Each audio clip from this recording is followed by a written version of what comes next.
Have you ever paused to ponder why misfortune befalls us? Is it a consequence of our actions, or is it completely arbitrary? Delving into the depths of the scriptures, specifically the book of Hosea, chapter 8, we uncover a profound understanding of this conundrum. This chapter reveals the reasons behind the people's misfortunes. They violated God's law, faced imminent threats from foreign powers, elected leaders without divine guidance, and indulged in the worship of golden calves. All these actions were wrapped in a blanket of diplomatic alliances, a vain attempt to seek refuge. Despite their outward religious fervor and their increase in the construction of altars, their moral compass was askew. They continually breached God's law, and when retribution came, their deeds were reduced to ashes.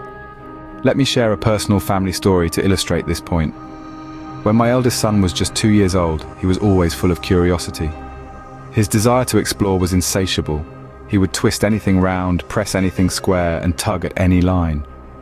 Consequently, we constantly cautioned him against playing with electrical outlets, switches, and appliances, and we made it clear that he should never touch them with wet hands or a damp cloth. One day, while we were busy in the kitchen, we heard a piercing scream from his room. Rushing to his side, we found his right index finger slightly charred. It turned out that he had been playing with a television plug and socket, and got a minor electric shock when his finger came into contact with the electrified metal part of the plug. You see, when parents instruct their children not to do certain things, it may appear as restrictive laws, inhibiting their freedom. But in essence, it is out of love to protect them. If children fail to heed these instructions, they are the ones who suffer. The Israelites' situation was not dissimilar to that of my son. God said, "I have written for him the great things of my law, but they were regarded as strange by him." Hosea 8:12. God's laws govern the world, maintaining order and preventing chaos. Even in the creation of life, God set the rule that creatures reproduce after their kind, a law designed to preserve the natural order. How many of us understand that the law is a form of protection, a manifestation of God's love and grace for his people?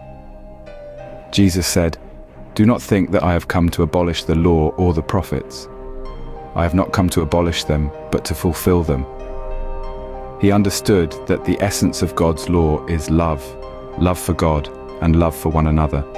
So, it becomes clear that when anyone abandons the law and disregards rules, they essentially discard their protective gear and step into dangerous territory. The Israelites did just that. If we fail to heed this warning, suffering is inevitable. In summary, God's laws are not restrictive measures, but protective ones, born out of divine love. When we disregard these laws, we expose ourselves to potential harm.